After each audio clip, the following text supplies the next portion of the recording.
আমার করুণাময়ী মায়ের লীলার অন্ত নেই।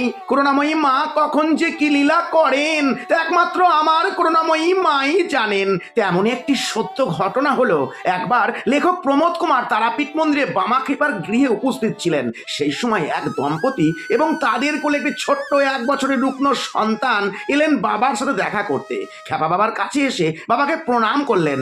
বাবা তাদের দিকে একবার দৃষ্টিপাত করে বললেন, ও তোদের ছেলেকে নিয়ে এসেছিস, কিন্তু ওরকম করে নিয়ে এলে তো হবে না, তুই ওকে আমায় দিতে পারবি? ভদ্রলোক বড় কাতর কণ্ঠে বলল, বাবা এ আপনারই সন্তান, আমার নয়, যা আপনার ইচ্ছা তাই হবে বাবা।